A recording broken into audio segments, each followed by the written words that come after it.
This historic stream is called the Fish River. It was here in 1813 that the first white man feasted on that king of Australia's inland fish, the Murray cod. And it was here, 10 years later, that the first official sighting of Australian gold was reported. But this river was more important in the Australian story than fishing or even gold. It was the first inland river found by the white settlers, and it meant that they had crossed the Great Dividing Range into new country and a new vision of Australia.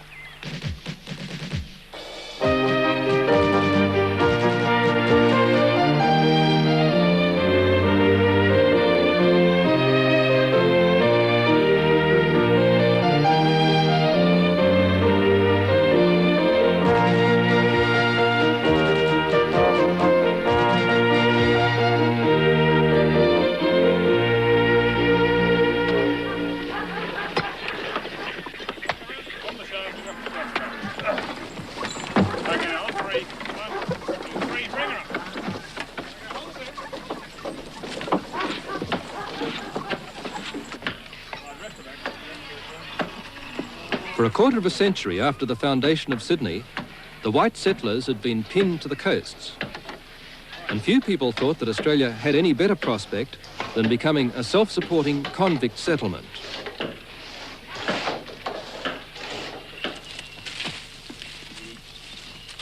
But then in 1813, Lachlan, Wentworth and Lawson hacked a trail across the ridge tops of the Blue Mountains and broke through the physical and psychological barrier which appeared to limit Australia's future. They did not cross the Great Dividing Range, but they reported promising grasslands, and they pointed the way to the west and the possible expansion of Australia as a great pastoral kingdom.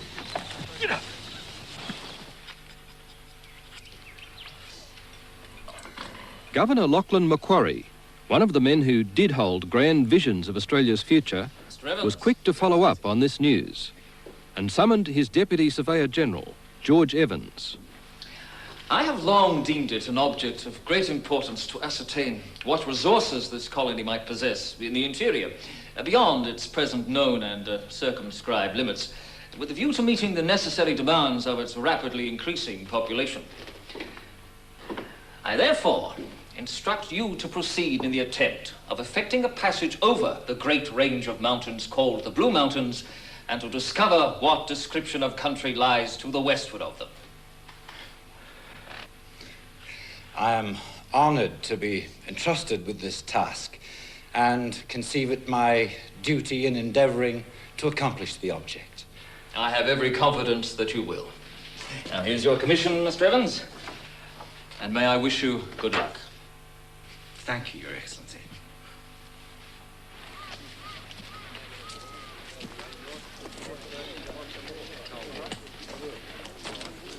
George Evans was a bit of a rough diamond. Everything ready, Mr. Burns? And so were the 5 men in his party, which left Sydney in November 1813. 3 were convicts, and another was the bushman James Burns, who'd been on the mountains with Lachlan, Wentworth and Lawson.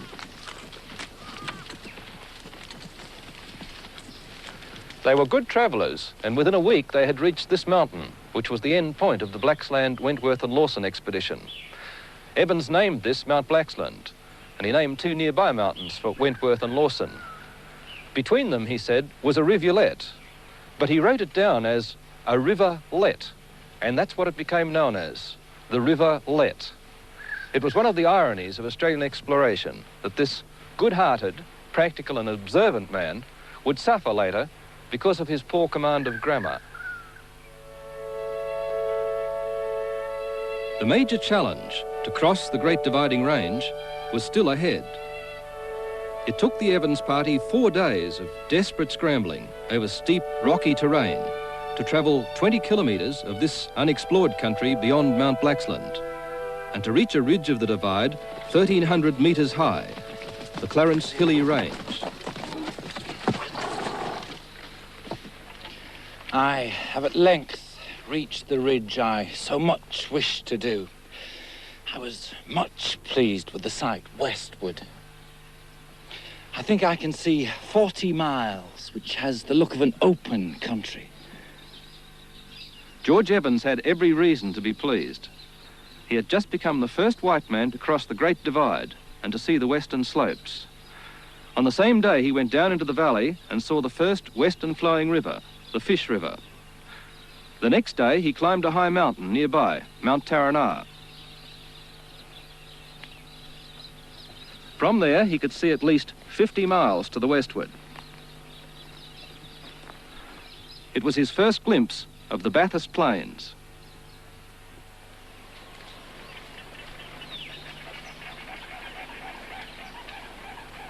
As his expedition followed the Fish River down towards the future site of Bathurst, Evans grew higher in spirits.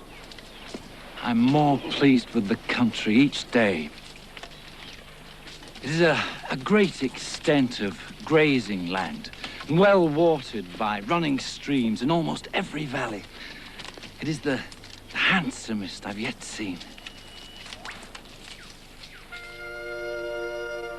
By the time Evans came to the O'Connell Plains country, he was repeating himself and running out of words to express his wonder.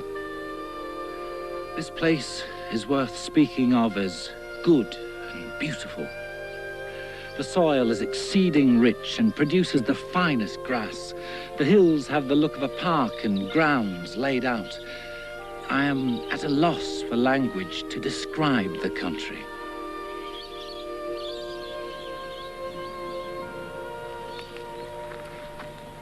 George Evans really was an engaging man.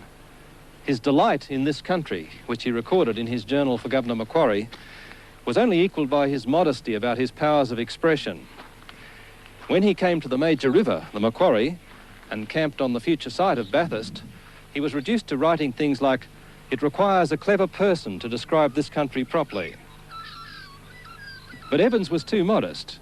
His straightforward descriptions of good rivers, rolling plains and tall sweet grass were poetry in the ears of the Australian settlers. A couple of sentences in particular made music in Governor Macquarie's ears. I cannot speak too highly of the country. The increase in stock for 100 years or more cannot overrun it. The grass is so good and intermixed with a variety of herbs. 12 men might clear a good road in 3 months for a cart to travel over the mountains.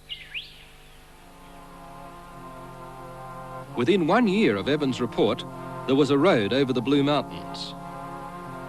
It was a much bigger job than Evans thought, but the 160-kilometre road was built in 6 months by just 28 convicts. They were strong men, volunteers who gained their freedom at the end of the road. It was an astonishing feat of construction by such a small road gang with primitive equipment in such challenging country.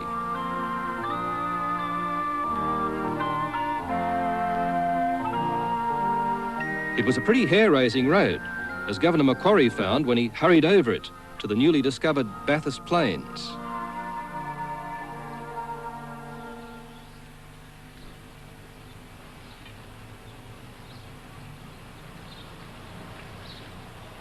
This cairn marks the spot where Governor Macquarie officially christened the town of Bathurst on Sunday, May the 7th, 1815. He named it for Earl Bathurst, the Secretary of State for the Colonies. The Union Jack was hoisted on the flagstaff, the military fired 3 volleys, and the assembled crowd of 75 white people gave 3 cheers. It was an historic turning point for them, the foundation of the first inland town. And it was also a turning point for the black people who were watching, because from this moment, the Europeans really began to occupy the continent of Australia and not just to cling to the edges of it.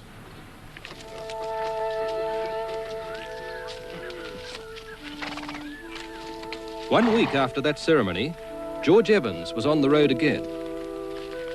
With a party of 4 men and 2 pack horses, he was sent by Governor Macquarie to travel 160 kilometres southwest of Bathurst and see if the Macquarie River turned in that direction.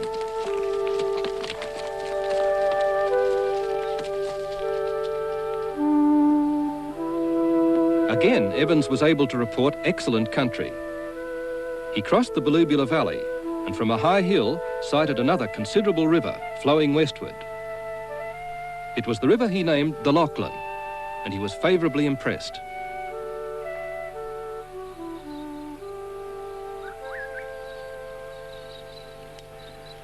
A very little rain would make this river navigable for boats. The banks are as steep as the South Creek at Windsor, but much wider, and the soil equally as rich.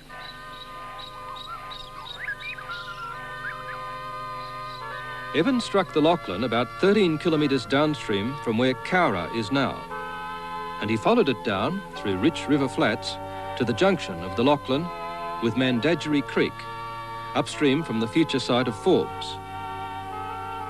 By now he'd come further than instructed and was running low on provisions, so he decided to turn back.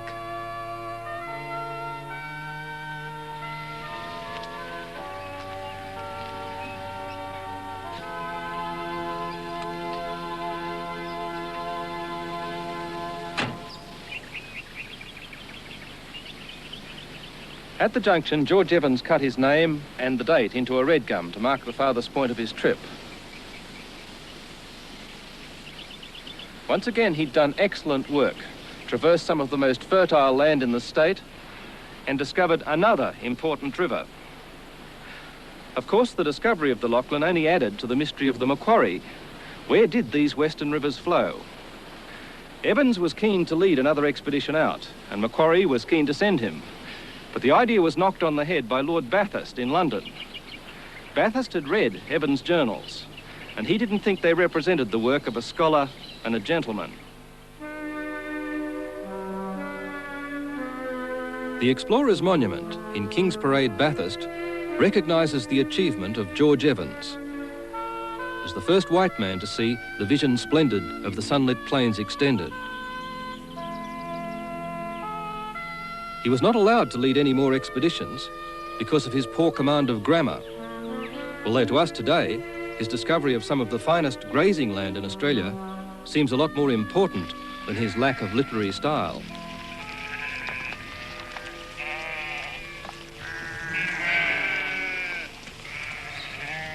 The perspective seemed different to men like Earl Bathurst in London in 1815. Like all the secretaries of state who instructed the early colonial governors, he never came within 10,000 miles of Australia himself. It was just a place on a map. And it only came alive through the information in the explorers' journals, the scientific observation of rocks and flowers and trees. That was the current European notion of an explorer. And Bathurst said he wanted men of more general knowledge and more scientific observation than Evans to lead expeditions.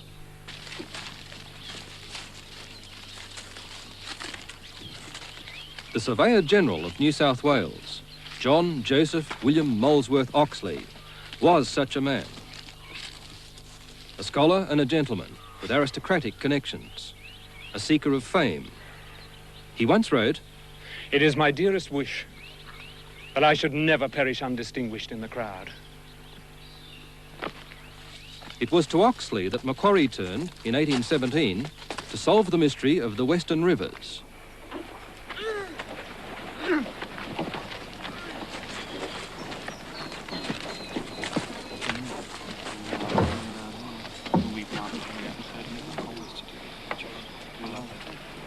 George Evans was appointed second in command, and he didn't seem to mind.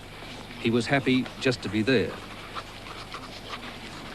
Alan Cunningham, the skilled botanist, was also a member of the expedition. Evans assembled the main party at a depot on the Lachlan above the Ballubula Junction, and he built 2 boats to sail down the river. Mr. Oxley's here. When Oxley arrived on horseback from Sydney, the whole party moved off down the Lachlan. Mr. Evans.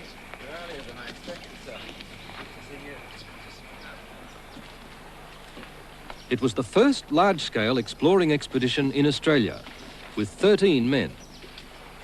Some of them travelled by boat. The rest went with the horses, in case the boats couldn't get through with their supplies. And that is exactly what happened. Oxley was delighted with the huge fish they caught in the river. One was a 30-kilogram Murray cod. But his boats were obstructed by fallen trees in the erratic river course.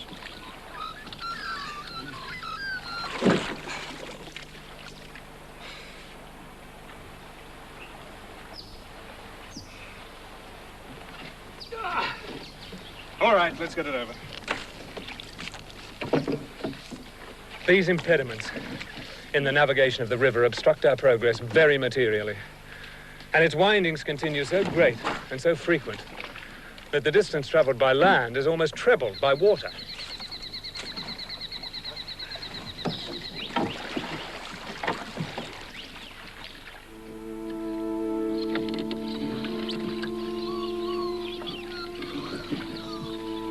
On May the 17th, 3 weeks after leaving the depot, Oxley came to a site that stopped him in his tracks. The Lachlan overflowed its banks, and the main channel was lost in marshes, which stretched ahead as far as the eye could see.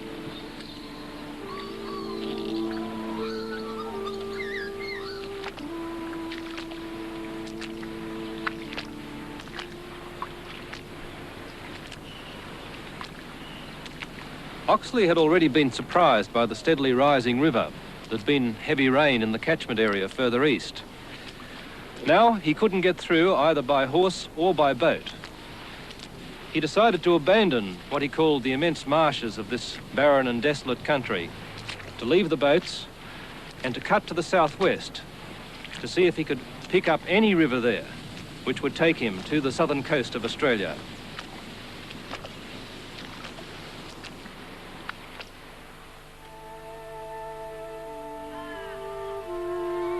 For 17 days, the party travelled over the western Riverina Plains until they reached a point not far from the present site of Griffith and only about 50 kilometres short of the Murrumbidgee River. If Oxley had gone on to hit the Murrumbidgee, it's possible that he could have followed its course, solved the mystery of the western rivers, and greatly accelerated the progress of Australian exploration. But Oxley was already fed up by the time he reached this region. From being frustrated by too much water on the Lachlan, he'd suddenly come into a plain where he could hardly find any water. At one stage, the men and horses had no water for 3 days. Oxley came from Yorkshire, where rain was usually followed by more rain. And he was baffled by the inconsistency of this country. He called it a desolate, melancholy, miserable, impossible desert, which civilized man was unlikely to visit again. This prediction was very wide of the mark. But we have to remember that Oxley was the first European to see the Western Riverina, and it was outside any of his experience.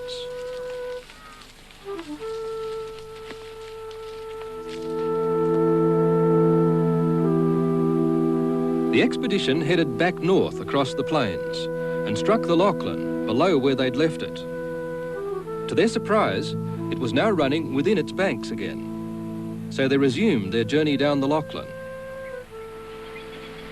But again it played the same trick on them, losing itself in swamps, until Oxley abandoned his quest, just past the site of Booligal, and 2 days short of the Murrumbidgee Junction.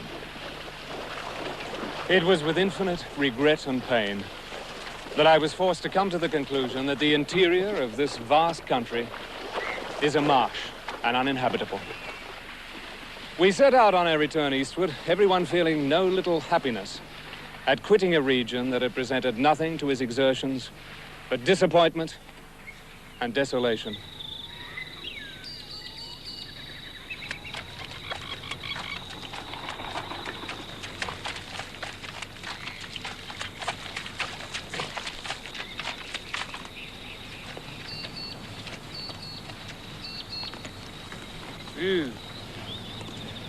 Oxley's conclusion that the Lachlan ended in a giant inland swamp might have seemed justified by what he'd seen. But he made other statements about country he hadn't seen. He said there was no river flowing to the south coast and that the land to the south was useless. In fact, the entire river system eventually flowed to the south coast, and the land to the south, which included most of Victoria, was amongst the most valuable land in Australia. We can only put his statements down to disappointment. They certainly weren't scientific.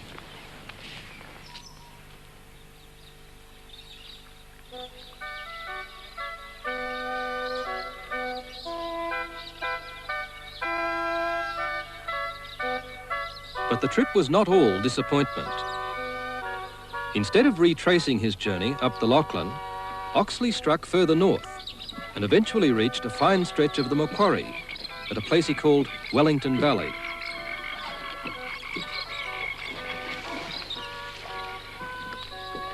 It was as a result of his enthusiastic report on this fertile country and fine river that Oxley found himself back at Wellington in the next year, 1818.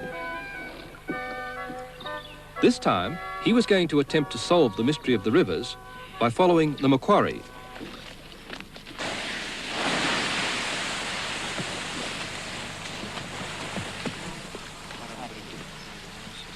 Again, Oxley had a large party to support him, with George Evans second in command. There were 16 men, 19 horses and 2 boats. And the plan was the same as for the Lachlan. Some would go by river, and some would travel the banks.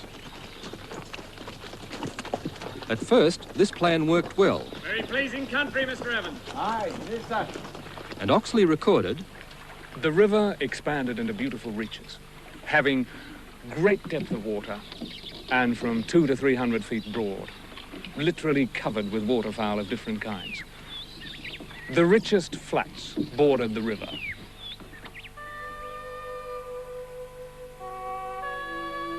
but Oxley was destined to be the only Australian explorer to be foiled by too much water instead of too little. And 70 kilometres beyond the present site of Warren, he ran into his old problem.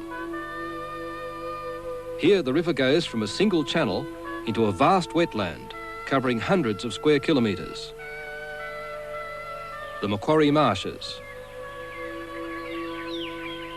It's now regarded as one of the most important wetlands in Australia, a vast oasis in a dry land and a breeding haven for countless water birds.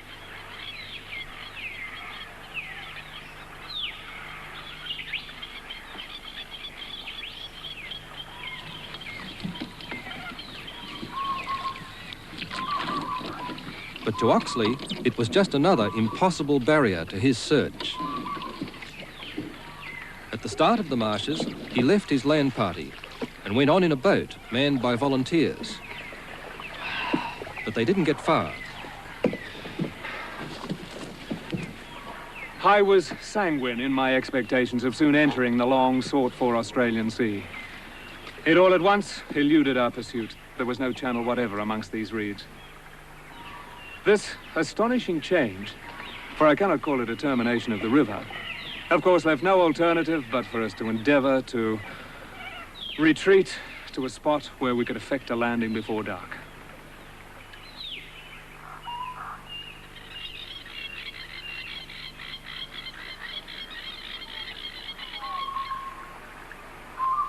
And that was that. The inland sea had been speculated on by others before Oxley, but in his mind it was now a reality. He was convinced that only the reeds prevented him from seeing it. But he couldn't get through the marshes by boat, and in the wet year of 1818 he couldn't get around them by land. So he had to turn back disappointed, as before on the Lachlan. And as before on the Lachlan, he made his best discovery after he turned back.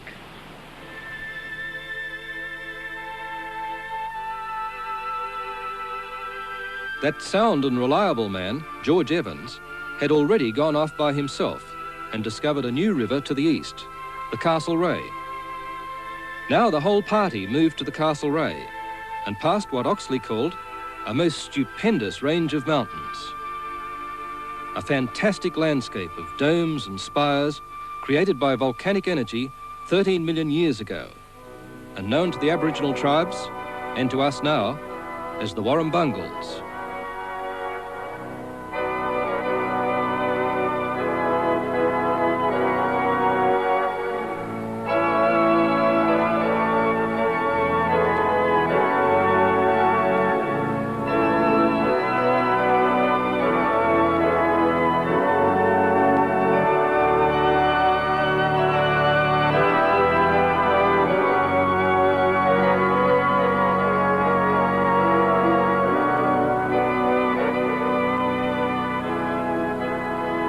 From a nearby height, Oxley saw a vision which compensated for the disappointments he'd suffered. The view which was on all sides presented to our delighted eyes was of the most varied and exhilarating kind. Hills, dales, and plains of the richest description lay before us, bounded to the east by fine hills, and beyond which were seen elevated mountains. It was the Liverpool Plains, beautiful and fertile country, a land of plenty. Oxley's party traversed it just south of the site of Gunnedah, discovered the Peel River and the present location of Tamworth, and went on the path now marked by the Oxley Highway past Walker until they came to the Great Dividing Range.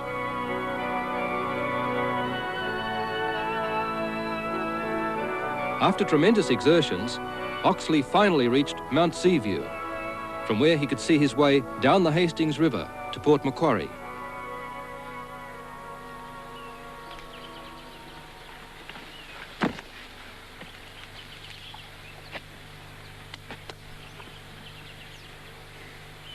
Bilboa's ecstasy at the first sight of the sea could not have been greater than ours, when on attaining the summit of this mountain, we beheld old ocean at our feet. It inspired us with new life. Every difficulty vanished, and in imagination we were already at home. Oxley was out 5 months and covered over 2,000 kilometres in the biggest expedition yet seen in Australia. But it was not by his roundabout track that the first pastoralists brought their stock to the rich Liverpool Plains. It was through here, Pandora's Pass between Coolah and Quirindi, discovered by Alan Cunningham in 1823. Cunningham, who'd been the botanist on Oxley's expeditions, became a notable explorer in his own right. He didn't stop at Pandora's Pass, but pushed on north in a later expedition until he discovered the wonderfully rich Darling Downs, land at least the equal of the Liverpool Plains.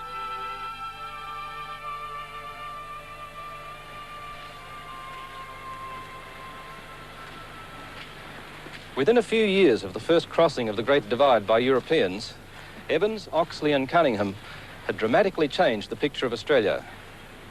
They had raised many questions for future explorers to answer, notably the legend of the inland sea, which was to be the mainspring of Australian exploration for the next 50 years.